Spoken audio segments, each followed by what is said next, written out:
ایک پیغمبر کی دعا کا اثر رکھنے والی جیسی ہستی آپ کے گھر میں موجود ہے، اور اگر ان کی ناقدری کی جائے تو پھر ظاہر سی بات ہے گھر میں مصیبتیں آئیں گی، پریشانیاں آئیں گی، آفتیں آئیں گی۔ تو اپنے گھر کے اندر اپنے بڑوں کا احترام کریں، ان کی خدمت کریں۔ بڑوں کی بے ادبی کرنے سے بھی مصیبتیں اور پریشانیاں آتی ہیں، اور اللہ تبارک و تعالیٰ کے حبیب صلی اللہ علیہ وسلم نے ارشاد فرمایا، من تکبر وضعہ اللہ، جو تکبر کرتا ہے اللہ تبارک و تعالیٰ اس کو گرا دیتے ہیں۔ تو اگر کوئی اپنے شوہر کی والدہ کے سامنے بہو اکڑے تو پھر ظاہر سی بات ہے اللہ تبارک و تعالیٰ اس کی اکڑ کو گرا دیتا ہے۔ تو اس کی وجہ سے بھی کہیں ایسا نہ ہو کہ گھر میں اور مصیبتیں آئیں، ایک دوسرے کے ساتھ مل جل کر زندگی گزاریں، اور پھر اللہ تبارک و تعالیٰ سے دعا کرتے رہیں کہ الہ العالمین مولا ہم تمام کو گھر میں خوشحالی عطا فرما، ہر طرح کی خیر عطا فرما، اور قلبی سکون عطا فرما۔ قلبی سکون کے لیے نمازوں کی پابندی کرتے ہوئے اللہ تبارک و تعالیٰ کے ناموں کا تذکرہ کرتے رہیں۔ سوال کریم نگر سے آیا تھا کہ مرحومین کے نام سے قربانی دی جا سکتی ہے یا نہیں، اور بڑے جانور میں حصہ لینے کا کیا طریقہ کار ہے، تو اس پر بھی وضاحت فرمائیں حضرت۔ جی ہاں، دیکھیے بالکل مرحومین کے نام سے ان کے ایصال ثواب کے لیے قربانی کی جا سکتی ہے، لیکن وہ واجب نہیں ہے، مسنون و مستحب ہوگی۔ اور جو شخص مرحومین کے لیے، یا پھر عام طور پر بعض لوگ ارادہ کرتے ہیں کہ پہلی مرتبہ قربانی دیے تو حضور صلی اللہ علیہ وسلم کے نام سے قربانی کریں گے، اس کے بعد پھر دوسروں کے نام سے کریں گے۔ تو دیکھیے جس کے اوپر قربانی واجب ہے اس کا پہلے اپنی واجب قربانی دینا ضروری ہے۔ اس واجب قربانی کے ساتھ ساتھ آپ جس کے لیے بھی آپ قربانی کرنا چاہتے ہیں، جیسے مثال کے طور پر حضور صلی اللہ علیہ وسلم کے نام سے قربانی، یا پھر اپنے خاندان کے مرحومین، والدین، یا پھر دیگر رشتہ دار، جیسا کہ کریم نگر سے ہمارے بھائی نے فون کر کے بڑے بھائی کا بھی ذکر کیا، ان کے لیے اور دیگر رشتہ داروں کے لیے بھی اگر قربانی دینا چاہتے ہیں تو بالکل ایصال ثواب کے لیے دے سکتے ہیں، لیکن جو واجب قربانی ہے وہ پہلے ادا کریں۔ واجب کو ترک کرتے ہوئے دوسری مسنون قربانی اگر دیں تو وہ تو ہو جائے گی، لیکن واجب کا ذمہ باقی رہے گا۔ جی حضرت، دیگر یہ کہ نرینہ اولاد کے لیے کوئی دعا، کوئی عمل، کوئی وظیفہ بتا دیں۔ دیکھیے نرینہ اولاد کے لیے آپ بزرگان دین نے یہ ایک بہترین طریقہ بتلایا ہے کہ نیت کریں، ارادہ کریں، یہ منت کریں کہ اگر اے اللہ تو ہمیں نرینہ اولاد سرفراز فرمائے گا تو ہم اس کا نام حضور صلی اللہ علیہ وسلم کے نام پر محمد رکھیں گے۔ حضور صلی اللہ علیہ وسلم کے نام پر ہم اپنے بچے کا نام رکھیں گے، یہ پکا ارادہ کر لیں، اور پھر ساتھ ساتھ یہ وظیفہ پڑھیں، اول آخر کم سے کم 11 مرتبہ درود شریف پڑھیں، اور پھر اولو کا ذکر کرتے رہیں، یا اولو یا اولو یا اولو، یعنی سب سے پہلے اللہ تبارک و تعالیٰ کی ذات ہے اول، سب سے پہلی ذات اللہ تبارک و تعالیٰ کی ذات ہے، تو اس کا ذکر کریں، اول آخر 11 مرتبہ درود شریف پڑھیں، اور ساتھ ساتھ سورہ کوثر کا بھی ورد کریں۔ سورہ کوثر کے اندر اللہ تبارک و تعالیٰ نے حضور صلی اللہ علیہ وسلم کی بے ادبی کرنے والوں کو لاولد کہا، ابتر کہا، حضور کی شان میں گستاخی کرنے والے کو، حضور کے دشمن کو ابتر کہا اللہ تبارک و تعالیٰ اس کے اندر۔ جب ہم حضور صلی اللہ علیہ وسلم سے محبت رکھتے ہیں تو انشاءاللہ تعالیٰ ہم بے اولاد نہیں مریں گے، اسی لیے اس سورہ کوثر کا ورد کرتے رہیں اور حضور صلی اللہ علیہ وسلم سے محبت رکھیں، ہر طرح کی چھوٹی سی چھوٹی تصور میں بھی حضور صلی اللہ علیہ وسلم کی بے ادبی سے بچیں۔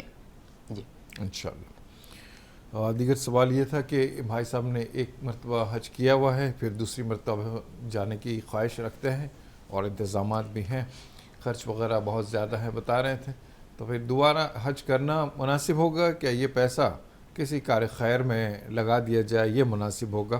کیا احسن ہوگا؟ حضرت بتا دیں۔ دیکھیے حج کرنا بڑی سعادت کی بات ہے، اللہ تبارک و تعالی جسے حج سرفراز فرما رہا ہے وہ اللہ تبارک و تعالیٰ کی خصوصی نعمتوں میں ہیں۔ اس کے قرب میں جانا، اس کے گھر کا طواف کرنا، اس کے چہیتوں کی اداؤں کو اپنانا، یہ بڑی سعادت کی بات ہے۔ اور اللہ تبارک و تعالیٰ نے زندگی میں صرف ایک مرتبہ ہی صاحب استطاعت پر حج فرض فرمایا ہے۔ نفل حج جس کے پاس استطاعت ہے، جتنے چاہے حج ادا کر سکتے ہیں، وہ ایک سعادت کی بات ہے۔ اگر آپ مال خرچ کرنا چاہتے ہیں، اگر آپ کے والدین کے اوپر حج فرض تھا اور انہوں نے زندگی میں حج نہیں ادا کیا، حج فرض ہو جانے کے باوجود اگر وہ حج نہیں ادا کیے ہیں، تو بہتر ہے کہ آپ حج ادا کیجئے، لیکن اپنے والدین کے حج کا حج بدل کیجئے تاکہ ان کا فریضہ ادا ہو جائے، ان کے ذمے جو حج باقی تھا وہ ادا ہو جائے۔ اس طرح ایک تو آپ کو حج کی سعادت حاصل ہو جائے گی، دوسرا والدین میں سے جن کے اوپر بھی حج فرض تھا ان کا فریضہ آپ کے ذریعے سے ادا ہو جائے گا، تو وہ آپ کے لیے بڑا بہترین وہ بخشش کا سامان اور بخشش کا ذریعہ ہوگا۔ اور دیگر جو حاجت مند ہے ان کی حاجت روائی کرنا، یہ بھی بڑی سعادت کی بات ہے۔ اللہ تبارک و تعالیٰ نے آپ کو جیسی توفیق دی ہے، آپ اس کے اوپر بالکل عمل کر سکتے ہیں۔ جی بہت شکریہ حضرت۔ آئیے ناظرین، دیگر سوالات جو آئے تھے انشاءاللہ ان کے جواب جاننے کی کوشش کرتے ہیں۔ فرزانہ بہن صاحبہ نے لدھیانہ سے سوال کیا تھا کہ یہ کیسے معلوم ہو ہمیں کہ اللہ ہم سے راضی ہے یا ناراض ہے؟ یہ جاننے کے لیے ہم کیا کریں؟ اللہ کی رضا حاصل کرنے کے لیے ہم کیا کریں؟ حضرت سے درخواست ہے کہ اس سوال کا جواب عطا فرمائیں۔ دیکھیے، مصیبت اور پریشانی کے وقت میں جب مصیبت آئے یا پھر پریشانی آئے، تو اس صورت کے اندر اگر بندہ رب تبارک و تعالیٰ کے قریب ہو جائے تو سمجھے کہ اللہ تبارک و تعالیٰ بندے سے راضی ہے اور آزمائش فرما رہا ہے۔ اور اگر مصیبت آنے کی وجہ سے بندہ رب سے دور ہو جائے، اس کی حبیب صلی اللہ علیہ وسلم کی اطاعت و فرما برداری سے دور ہو جائے، تو پھر سمجھے کہ اللہ تبارک و تعالی ناراض ہے۔ کسی نے بزرگ سے پوچھا، کسی بزرگ سے کہ ذرا یہ بتلائیں اللہ ہمیں یاد کر رہا ہے، یہ ہمیں کیسا معلوم ہو؟ تو انہوں نے کہا کہ تم خود اللہ کو یاد کر لو، یہ اس بات کی دلیل ہے کہ خود اللہ تبارک و تعالی تمہیں یاد فرما رہا ہے، کیونکہ اللہ کا ذکر کرنا یہ ہے کہ اللہ کا ذکر کرنے سے خود اللہ تبارک و تعالی اپنے اس ذکر کرنے والے بندے کا تذکرہ فرماتا ہے، جیسا کہ فَاذْكُرُونِي أَذْكُرْكُمْ ہے۔ اسی طرح ایک سوال کسی بزرگ سے یہ پوچھا گیا کہ جو نماز پڑھی گئی ہے، ہم نے جو نماز ادا کی ہے، کیا ہماری وہ نماز قبول ہوئی یا نہیں ہوئی؟ اس کا ہم کیسے اندازہ کریں؟ ہم کیسے سمجھیں کہ ہماری نماز قبول ہو گئی؟ تو بزرگ نے جواب دیا کہ اگر اگلے نماز کی توفیق ہو جائے تو سمجھو پچھلی نماز قبول ہو گئی۔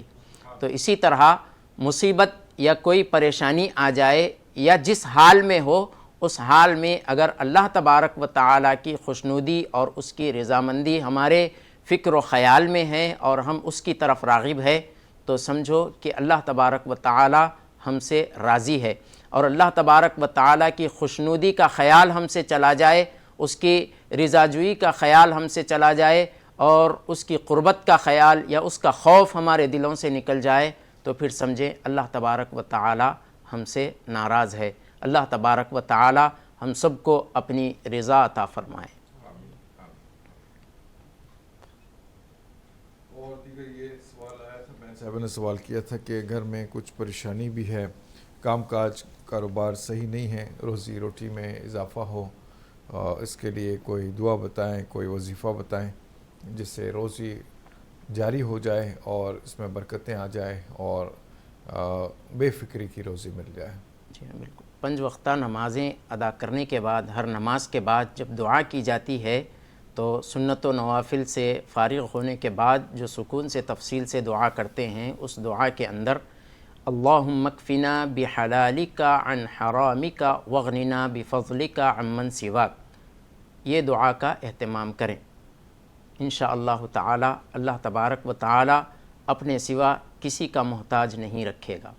اس کا معنی وہ مفہوم بھی بتا دے تاکہ اس میں تاثیر پیدا ہو جائے. جی اللہم اکفنا بحلالک عن حرامک وغننا بفضلک عن من سواک کا مطلب یہ ہے کہ اے اللہ ہمارے لیے حلال روزی سرفراز فرما، حرام سے ہماری حفاظت فرما اور ہمیں مالداری عطا فرما، اپنے سوا کسی کا محتاج نہ بنا. یہ دعا کا عام مفہوم ہے. اس مفہوم کے ساتھ، اس خیال کے ساتھ دعا کریں. حلال روزی میں برکت اللہ تبارک و تعالیٰ کی بارگاہ میں طلب کریں اور پھر اللہ تبارک و تعالیٰ سے یہ دعا کریں کہ اپنے سوا ہمیں کسی کا محتاج نہ بنا، اپنے سوا کسی کا محتاج نہ بنا. انشاءاللہ تعالیٰ اللہ تبارک و تعالیٰ اپنے فضل و کرم سے سرفراز فرمائے گا انشاءاللہ. آمین. اور ایک سوال تھا فرزانہ صاحبہ کا لدھیانہ سے کہ 8 سال کا بچہ ہے، بہت ضد کرتا ہے، کوئی چیز مانگتا ہے تو وہ اسے دینے پڑتے ہیں، کسی طرح سے مانتا نہیں ہے، اور اس کے لیے کوئی وظیفہ بتائیں، کوئی دعا بتائیں جو ماں باپ پڑھ کر اس کو دم کر کر پلائیں تاکہ اس کی ضد جاتی رہے. اور پڑھائی وغیرہ بھی نہیں کرتا ہے، تو عام طور پر ایسے جو ضدی بچے ہوتے ہیں نہیں پڑھتے ہیں، لیکن جو پڑھتے ہیں تو بہت پڑھتے ہیں. اس کا جواب عطا فرمائیں. لیکن ایک کالر کو میں شامل کرتا ہوں. السلام علیکم. ورحمۃ اللہ وبرکاتہ. جی وعلیکم السلام ورحمۃ اللہ وبرکاتہ. کون صاحبہ کہاں سے؟ کرناٹک ہبلی سے بات کر رہی ہوں. جی بتائیں، سوال بتائیں. نعت کی فرمائش کرنی ہے. جی نعت کی فرمائش ہے. جی کوئی نعت کہیں گے آپ؟ نہیں، فرمائش کرنی ہے. ٹھیک ٹھیک ہے. بہت شکریہ آپ نے ہمیں جوائن کیا. دیگر کالر بھی لائن پر ہیں. السلام علیکم. ہیلو السلام علیکم. وعلیکم السلام ورحمۃ اللہ وبرکاتہ. کون کہاں سے؟ جی میری آواز آپ تک پہنچ رہی ہے؟ نہیں، آپ کی آواز بہت کم آ رہی ہے. اچھا جی، میں اور زور سے بولتا ہوں، آپ کو پہنچ جائے گی آواز. ابھی آ رہی ہے ٹھیک سے؟ تھوڑی بڑھ کے آئی ہے. جی بتائیے کیا سوال کیجیے گا. السلام علیکم ورحمۃ اللہ وبرکاتہ. وعلیکم السلام ورحمۃ اللہ وبرکاتہ. کون صاحبہ کہاں سے؟ ایم پی اندور سے امینہ خاتون. امینہ خاتون صاحبہ ایم پی اندور سے. بتائیں امینہ کیا سوال کریں گے آپ؟ جی مفتی صاحب سے میرا سوال ہے کہ بقرعید کی یعنی 1 تاریخ سے 10 تاریخ یعنی کہ 10 دن کے لیے کچھ دعا بتائیے. 1 تاریخ سے 10 تاریخ تک کے درمیان پڑھنے والی کوئی دعا بتائیں ذی الحجہ میں. جی 1 تاریخ سے 10 تاریخ تک. جی اور کیا یعنی کہ اس 10 دنوں میں اپنے اولاد کے لیے دعائیں کر سکتے ہیں؟ 10 دنوں میں اپنی اولاد کے لیے کوئی دعا اس کی کیا فضیلت ہے؟ جی جی جزاک اللہ. اللہ بہت شکریہ آپ نے ہمیں اندور سے جوائن کیا. انشاءاللہ آپ کے سوال کا جواب جانیں گے. میں درخواست کرتا ہوں حضرت سے کہ سوال کا بھی جواب عطا فرمائیں. جو سوال آیا تھا ابھی بہن صاحبہ نے سوال کیا تھا اندور ایم پی سے کہ 1 ذی الحجہ سے 10 ذی الحجہ کے درمیان کیا دعائیں خصوصی طور پر کی جائیں، اور کیا اس دوران اپنی اولاد کے لیے بھی کچھ دعائیں کی جا سکتی ہے، کیا دعائیں کرنی چاہیے، یہ بتا دیں حضرت. دیکھیے ان ایام کے لیے مخصوص کوئی دعاؤں کا خاص تذکرہ نہیں آیا ہے. جس طرح شب قدر کی دعا کا تذکرہ آیا ہے، اس طرح ان 10 ایام کی کوئی خاص دعا کا تذکرہ تو موجود نہیں ہے، یعنی مجھ تک نہیں پہنچا. دیکھیے آپ زیادہ سے زیادہ کثرت کے ساتھ درود ابراہیم کا اہتمام کریں، درود ابراہیم کا اہتمام کریں. اور ذی الحجہ کے پہلے عشرے میں جو عمل ہے فضیلت والا وہ روزے ہیں. ایک دن کا روزہ 1 سال کے روزوں کا ثواب عنایت کرتا ہے. اللہ تبارک و تعالیٰ کے فضل و کرم سے ان 10 دنوں کے روزوں میں صرف 9 دن کے روزے، یعنی 1 ذی الحج سے، چونکہ اب 1 تاریخ تو گزر چکی ہے، آج دوسری شب ہے ذی الحجہ کی ہم اہل ہند کے لیے، تو آپ روزوں کا اہتمام کریں. حالت پاکی میں اگر ہیں تو ضرور روزوں کا اہتمام کریں. اس کا بڑا اجر و ثواب اللہ تبارک و تعالیٰ عطا فرماتا ہے. اور بالخصوص عرفہ کے روزے کا یعنی 9ویں ذی الحجہ کے روزے کا اہتمام کریں. اور ایام تشریق میں روزہ رکھنا منع ہے، ایام تشریق میں روزہ رکھنا منع ہے. تو ایام تشریق 10، 11، 12 اور 13 ذی الحجہ، ان 4 دنوں میں روزہ رکھنا منع ہے شرعاً. اور 1 شوال کو یعنی عید الفطر کے پہلے دن کا روزہ یہ بھی رکھنا منع ہے. تو سال بھر میں 5 دن روزہ رکھنا منع ہے، باقی ایام میں روزے رکھ سکتے ہیں. تو آپ ذی الحجہ کے 9 دن کے یہ روزے جو 8 دن اب باقی رہ گئے ہیں عرفات تک کے، ان روزوں کا اہتمام کریں، اور پھر بالخصوص امت مسلمہ کی حفاظت کے لیے اور تمام عالم اسلام کے مسلمانوں کے امن اور سلامتی کی دعا کرتے رہیں، اور اللہ تبارک و تعالیٰ کی رضا طلب کریں۔ اے اللہ ہمیں رضا اور اپنی خوشنودی عطا فرما، یہ دعا اپنے الفاظ میں احساس کے ساتھ کریں، انشاءاللہ تعالی ہمارے لیے بھلائی حاصل ہوگی۔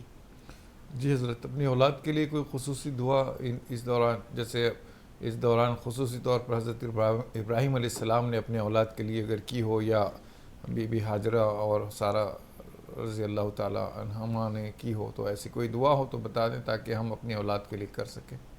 دیکھیے، اولاد کے لیے دعاؤں میں آپ اپنی اولاد کے لیے، جو اگر اولاد نہیں ہے تو اولاد اگر چاہتے ہیں تو ربی حبلی من الصالحین، یہ دعا کا اہتمام کریں، اور آپ اپنے الفاظ کے اندر جو چاہیں دعا کا اہتمام کریں، انشاءاللہ تعالی اللہ تبارک و تعالی خیر اور بھلائی عطا فرمائے گا۔ آگے بڑھتے ہیں، سوال حضرت سے لیتے ہیں کہ فرزانہ صاحبہ نے سوال کیا تھا کہ اس میں دعا کی درخواست بھی کی تھی کہ ان کے ہاتھ میں گانٹھ ہے جو کہ دور نہیں ہو رہی ہے، جو گانٹھ پڑ گئی ہے یا گھٹ ہو گیا ہے اس طرح سے، تو اس میں افاقہ ہو جائے، اس کے لیے کوئی دعا بتا دیں حضرت۔ دیکھیے، سبحان اللہ و بحمدہ سبحان اللہ العظیم، سبحان اللہ و بحمدہ سبحان اللہ العظیم، اس کا ورد کریں، اور جہاں پر آپ کو تکلیف ہے یا گٹھا ہو گیا ہے وہاں پر ہاتھ رکھیں اور اس کو دم کرتے رہیں۔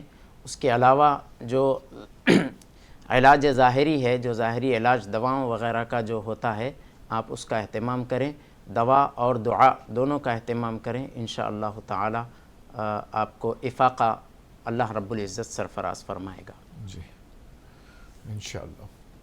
بات ہو رہی ہے سورہ معوذتین کے سلسلے میں، ابھی وہ جو حصے رہ گئے ہیں انشاءاللہ اس کو بھی حضرت واضح طور پر بیان کریں گے۔ وَمِن شَرِّ غَاسِقٍ إِذَا وَقَبَ وَمِن شَرِّ النَّفَّاثَاتِ فِي الْعُقَدِ وَمِن شَرِّ النَّفَّاثَاتِ فِي الْعُقَدِ، اس سے کیا معنی مراد ہے، اور یہ عقد اور یہ سب چیزیں کیا ہے، کیا اس طرح سے بھی کسی طرح کی کوئی تکلیفیں ہو سکتی ہے، یا ایسے لوگوں سے کیسے بچا جا سکتا ہے، اس پر روشنی ڈالیں گے۔ لیکن ایک کالر شامل کرتے ہیں، دیکھتے ہیں کوئی لائن پر ہے۔ السلام علیکم۔ ہیلو، السلام علیکم۔ وعلیکم السلام۔ جی محترمہ، کون کہاں سے؟ میں رتلام سے بول رہی ہوں۔ رتلام سے، رتلام یو پی سے۔ جی بتائیں، سوال بتائیں بہن۔ جی میرے پوتے ہیں، میرا نام شکیلہ ہے۔ جی۔ اب میرے پوتے کی ایک دم طبیعت خراب ہو گئی تو ان کے لیے دعا کی درخواست کرتی ہوں۔ جی زین العابدین نام ہے۔ ٹھیک ہے، بتاتے ہیں انشاءاللہ۔ جی بہت شکریہ، آپ نے ہمیں جوائن کیا، دعا کے لیے آپ نے درخواست کی ہے۔ میں درخواست کرتا ہوں تمام عالم کے مسلمانوں سے کہ جو بھی اس پروگرام کو دیکھ رہے ہیں، سن رہے ہیں، بہن صاحبہ نے درخواست کی ہے دعا کی، تو ایک مسلمان کا دوسرے مسلمان پر حق ہوتا ہے کہ وہ کسی سے دعا کی درخواست کرے تو ضرور ان کے لیے دعا فرمائیں، ان کے صحت و عافیت کے لیے دعا فرمائیں۔ دیگر کالر بھی لائن پر موجود ہیں۔ السلام علیکم۔ وعلیکم السلام۔ السلام علیکم۔ وعلیکم السلام ورحمۃ اللہ وبرکاتہ۔ جی میں فرجانہ خاتون۔ ابھی جو آپ مفتی صاحب کو بولے ہیں کہ میرے گاٹھ کے بارے میں، تو اس میں جو مفتی صاحب بتائے ہیں سبحان اللہ و بحمدہ سبحان اللہ العظیم، تو اس کی یہ میں جاننا چاہتی ہوں کہ تعداد بھی ہے، گنتی کر کے یا ایسے ہی پڑھتی رہوں؟ ایک تو یہ سوال ہے، اور پانی کو جم کر کے پینا بھی ہے۔ تو رتلام سے بہن صاحبہ نے سوال کیا تھا کہ دعا کے لیے، تو حضرت سے درخواست کرتا ہوں کہ خصوصی دعا بچے کی طبیعت کے لیے کیجیے گا، اور جتنے بھی بیمار ہیں، پریشان حال ہیں، ان کے لیے عافیت والے معاملات ہو جائیں، اس کے لیے خصوصی طور پر دعا فرمائیں، حضرت سے درخواست ہے۔ دعا کرتے ہیں کہ الہ العالمین مولا، وہ زین العابدین جن کا ذکر کیا گیا ہے، ان کی والدہ نے ان کی پوترے کے لیے دادی صاحبہ نے فون کیا، اے پروردگار عالم مولا انہیں صحت عطا فرما، تندرستی عافیت عطا فرما، اس لڑکے کو صحت اور عافیت میں بحالی عطا فرما، اس کی عمر کو صحت و عافیت کے ساتھ اور تیری فرما برداری والی زندگی میں الہ العالمین تیری فرما برداری کے لیے اس کی زندگی میں درازی عطا فرما۔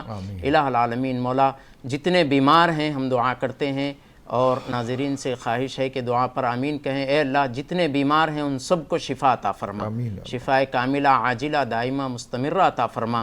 جو دواخانوں میں شریک ہیں پروردگار عالم ان سب کو شفا عطا فرما۔ اے اللہ ان سب کو بغیر علاج بغیر دوا کے شفا عطا فرما۔ جن کے پاس کوئی علاج کرنے کے لیے پیسے نہیں ہیں، دولت نہیں ہے، اللہ ان سب کو اور تمام بیماروں کو اپنے فضل و کرم سے شفا عطا فرما۔ حضور علیہ الصلاۃ والتسلیم کے وسیلے سے ہماری دعاؤں کو قبول فرما۔ آمین یا رب العالمین۔ بات ہو رہی تھی ومن شر النفاثات فی العقد والی، حضرت روشنی ڈالیں اس پر۔ اس آیت مبارکہ میں وہ جادوگر عورتوں کے شر سے بچنے کے لیے اللہ کی پناہ مانگی گئی ہے جو گھیٹیاں مارتے ہیں، گھیٹیاں بناتے ہیں اور پھونک مارتے ہیں اس میں، گھیٹی باندھنا، عقدہ جسے کہتے ہیں، گرہ جسے کہتے ہیں، گرہ باندھتے ہیں، تو گرہ باندھ کر اس میں پھونکے مارنے والی جادوگرنیوں کی سے اللہ تبارک و تعالیٰ کی پناہ طلب کرنا اس کے اندر ذکر کیا گیا ہے۔ تو جادو کرنے والے مختلف طریقوں سے جادو کرتے ہیں، تو ایک جادو کرنے کا ایک طریقہ یہ بھی ہے کہ وہ جادوئی منتروں کو پڑھ کر نام لے کر جس کو نقصان پہنچانا ہے اس کا نام لے کر اس کا تصور کر کے دھاگے کے اندر گھیٹی مارتے وقت پھونک مار کے گھیٹی زور سے باندھ دیتے ہیں تاکہ وہ جب تک گھیٹی بندھی رہے، وہ بندھی ہوئی گھیٹی رہنے تک جس کو نقصان پہنچانا ہے ان تکلیف میں مبتلا رہے یا وہ پریشانی میں مبتلا رہے، یا جس غرض سے جادو کی گئی ہے اس جادو کے اثر کی وجہ سے وہ پریشان حال رہے اور مصیبتوں میں مبتلا رہے، وہ اس لیے گھیٹی باندھی جاتی ہے۔ بعض لوگ جادو کرتے ہیں زمین سے قدم کے نیچے کی مٹی لے کر، بعض لوگ کھانے پینے کے اندر کوئی چیز پڑھ کے یا ملا دے کے جادو کا اثر کرتے ہیں، بعض لوگ نام سے پتلے بناتے ہیں اور پھر اس کو پن اور سوئیاں وغیرہ چبا کر تکلیفیں پہنچاتے ہیں، اور بعض لوگ ہوا کے اندر درختوں کے اندر کیلے مار کر نقصان پہنچاتے ہیں، بعض لوگ کیا کرتے ہیں جادوگر کے کچھ منتر وغیرہ پڑھتے ہیں اور تالوں کو چابی سے قفل کر دیتے ہیں اور وہ تالے بند کر کے کوئی نہ کھولے اور تالا کھلنے تک تکلیف میں رہے جس کے لیے جادو کی گئی ہے، اور وہ تالے لے جا کر ندیوں میں پھینک دیتے ہیں۔ اس طرح مختلف طریقوں سے لوگ جادو کرتے ہیں، تو اس آیت مبارکہ میں جادو کرنے والوں کے اثر سے محفوظ رہنے کی دعا ہے۔ وَمِن شَرِّ النَّفَّاثَاتِ فِي الْعُقَدِ وَمِن شَرِّ النَّفَّاثَاتِ فِي الْعُقَدِ۔ اس آیت مبارکہ کو پڑھتے رہیں، اللہ تبارک و تعالیٰ کی حفاظت مانگی جا رہی ہے۔ ان تمام آیتوں میں، سورہ فلق کی تمام آیتوں میں اللہ تبارک و تعالیٰ کی حفاظت طلب کی جا رہی ہے، اللہ سے اس کی پناہ میں رہنے کی دعا کی جا رہی ہے۔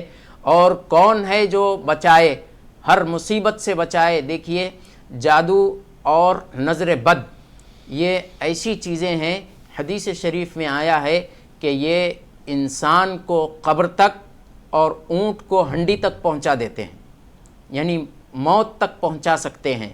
اتنا اثر جادو اور نظر بد سے ہوتا ہے، تو اس سے بچنے کے لیے اللہ تبارک و تعالیٰ کی ہی ذات ہے جو ہماری حفاظت کر سکتی ہے، تو اس لیے اللہ تبارک و تعالیٰ کی پناہ طلب کرتے رہیں۔ ان الفاظ میں جو سورہ فلق میں نازل کی گئی ہیں وہ بڑے اثردار آیتیں ہیں، اللہ تبارک و تعالیٰ کا کلام ہے، اللہ نے اس میں بڑی تاثیر رکھی ہے، تو ان آیتوں کا ورد کرتے رہیں۔ جادو کے جن کو اثرات ہیں یا جادو کے اثرات سے جو محفوظ رہنا چاہتے ہیں تو یہ سورہ فلق کو پڑھتے رہیں، بالخصوص وَمِن شَرِّ النَّفَّاثَاتِ فِي الْعُقَدِ، اس کو بار بار تکرار کے ساتھ پڑھتے رہیں، انشاءاللہ تعالی جادو کے اثرات سے حفاظت ہوگی۔ بہت شکریہ حضرت۔ کالر لائن پر موجود ہیں، السلام علیکم ورحمۃ اللہ۔ ہلو السلام علیکم۔ وعلیکم السلام ورحمۃ اللہ وبرکاتہ۔ کون کہاں سے؟ بنگلور سے ہمیں۔ بنگلور سے، جی بتائیں، سوال بتائیں۔ میں ریشما کرکو۔ جی ایسا بچہ کدھر بھی کام کو گیا تو کامش لگ رہا نہیں اس کا، جی بچے گزریا نہیں کمی کا کہ کیا بھی نہیں ہے، اس کے واسطے میں چاہتی ہوں ایک آیت کو سکھ بھی۔ ٹھیک ہے، انشاءاللہ بتاتے ہیں، انشاءاللہ کاروبار میں رزق میں برکت کے لیے۔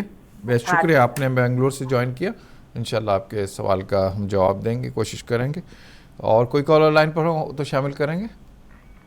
آگے بڑھتے ہیں، حضرت سے درخواست کرتے ہیں بہن رشمہ صاحبہ کا جو سوال آیا ہے بنگلور سے، اس کا جواب عطا فرمائیں۔ اس کے لیے کوئی دعا بتا دیں، کام کاج لگ جائے، کاروبار میں آسانیاں ہو جائے، رزق میں فراوانی ہو جائے، بے فکری کی روزی روٹی مل جائے، زندگی خوشگوار ہو جائے، اس کے لیے کوئی دعا بتا دیں حضرت۔ دیکھیے ابھی کچھ دیر پہلے جو دعا ذکر کی گئی تھی، اللہم اکفنا بحلالک عن حرامک واغننا بفضلک عن من سواک، اللہم اکفنا بحلالک عن حرامک واغننا بفضلک عن من سواک، اس دعا کا اہتمام کریں۔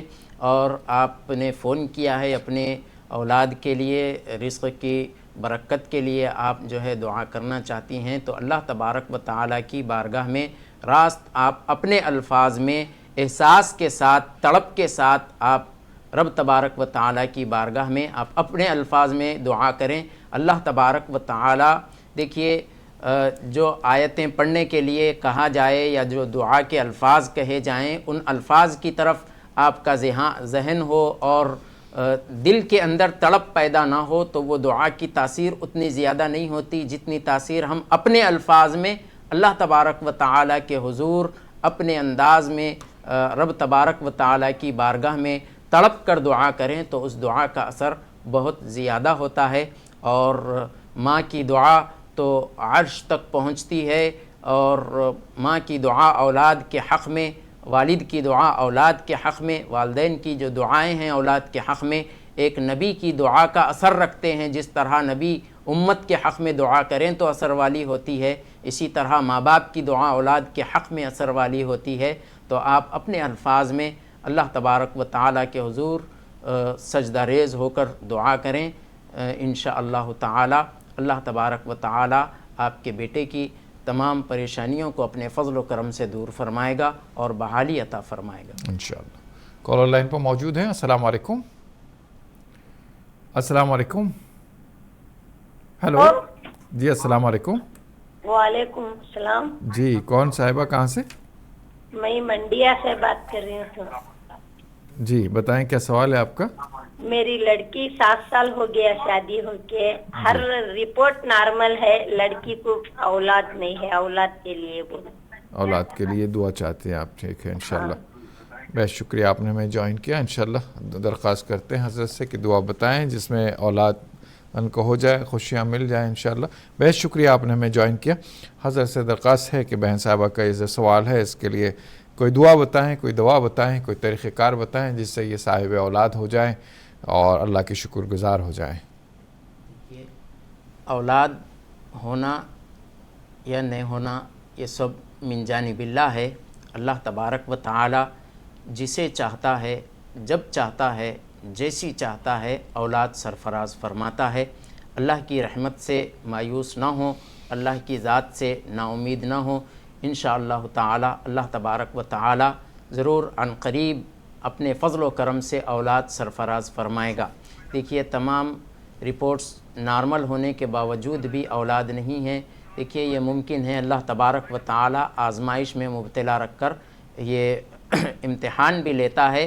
بالکل آپ دعا کریں، دعا کرائیں اپنی بیٹی سے، ربی حبلی من الصالحین، بیٹی اور داماد سے کہیں کہ یہ دعا پڑھتے رہیں، ربی حبلی من الصالحین، ربی حبلی من الصالحین، اور دعا کریں کہ اولاد ہو تو انشاءاللہ یہ نیت کریں کہ اولاد اللہ سرفراز فرمائے تو حضور صلی اللہ علیہ وسلم کے نام پر ہم اس اولاد کا نام رکھیں گے، یہ نیت کریں انشاءاللہ تعالی اللہ تبارک و تعالی سرفراز فرمائے گا۔ ایک بات اور یہ ہے کہ خیر خیرات اور صدقہ کریں، خیر خیرات اور صدقہ کریں۔ رپورٹ نارمل آ رہی ہے اور پھر بھی اولاد نہیں ہے تو پھر آپ خیر خیرات اور صدقہ کریں، انشاءاللہ تعالی اللہ تبارک و تعالی اپنے فضل و کرم سے سرفراز فرمائے گا انشاءاللہ۔ بہت شکریہ ناظرین، بہرحال پروگرام ختم ہوا چاہتا ہے، اب اس بات کی گنجائش نہیں کہ اور کوئی سوال لیا جائے اور کوئی جواب دیا جائے۔ آج کا جو موضوع چل رہا تھا معوذتین کی فضیلت و اہمیت، انشاءاللہ اگلے ہفتے بھی یہی موضوع کو ہم کنٹینیو کریں گے، چونکہ اس کے پہلے ہی صورت کے آخری حصہ رہ گیا ہے انشاءاللہ، اور سورہ ناس بھی باقی رہ گیا ہے، اس پر ہم بات کریں گے۔ ناظرین اصل میں بات یہ ہے کہ آج کل تو بہت ساری سہولتیں ہو گئی ہیں، ٹیپ ریکارڈر میں آواز چلتی ہے، ٹی وی میں آواز چلتی ہے، موبائل میں آواز چلتی ہے، حتیٰ کہ پین میں بھی آواز چلتی ہے، جس میں قرآن ہو کہ دعا ہو لگی رہے گی، لیکن اس میں کوئی اثر ظاہر نہیں ہوگا۔ جہاں دل شامل نہ ہو، جہاں آپ کی رضا شامل نہ ہو، جہاں آپ کا تعلق شامل نہ ہو، وہاں کوئی الفاظ کام نہیں کریں گے۔ پروردگار کا یہ فارمولہ ہے کہ جہاں آدمی غفلت برتتا ہے وہاں کوئی رحمت نہیں آتی ہے، جہاں تعلق قاطر بندہ ہوتا ہے وہاں رحمتوں کا نزول ہوتا ہے، وہاں سرفرازیوں کا نزول ہوتا ہے۔ تو کوشش کریں تعلق قاطر باندھ لیں اللہ سے لو لگائیں، راست طور پر اللہ سے جڑ جائیں، آنسو بہائیں، گڑ گڑائیں، تو انشاءاللہ ہر دعا ہر آیت اثر دکھائے گی اپنا یقیناً۔